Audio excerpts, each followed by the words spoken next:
Why do you think that every state has a different set of laws? We have a common law, right? Federal and all that. But then we have state laws. That's where they got us. Because how can you drive a car or have a gun or all these other things? You need a license for them. That makes sense. It doesn't make sense, right? So it's in our Constitution, a right to bear arms. Why do I need a license? Yeah, because there's no right to drive a car. You have the right to travel. Right. And this is why the cop stops you. I'm traveling my own capacity. Traveling, yeah. I'm not driving.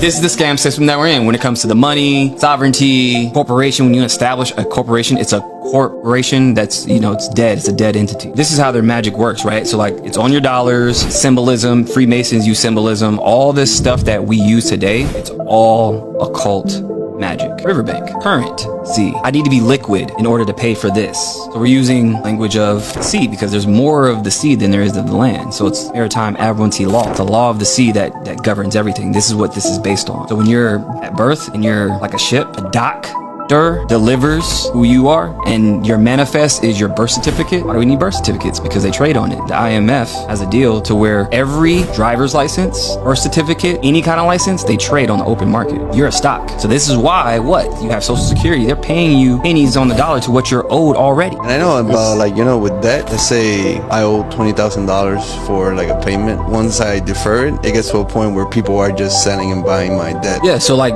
even with like the credit system, so like when they sell your debt, you're not responsible for that debt anymore. So when like they call you, hey, you have someone's like, who are you? I don't have a contract with you. Somebody sold your debt. So like, hang up. If I would have found out about Uber and how they were going to do it early on, based on the little information I know, I would have jumped all over this. Because I understand what a driver's license is. When you have a driver's license, that means you're operating in commerce. Right when I heard that they were doing it, I was like, fuck. Yep. It's absolutely 100% gonna go through, and they're not gonna be able to stop it, because that's exactly what a driver's license is. Why do you think we have to register our car with the state every year? Why do you have to know where my car is at any given time and know the information and this and that? So if you park in a red zone, that's what they can do. They can tow your car. You own the loan, or you're paying on the loan. Some stranger can just pick up your material. They're using the statutes to manipulate the law. Right, UCC, Uniform Commercial Codes. This is all part of the system. So when they put, a UCC lien on you, or they can dip into your account, and that's the thing. People really think they own shit, but they don't. Yeah.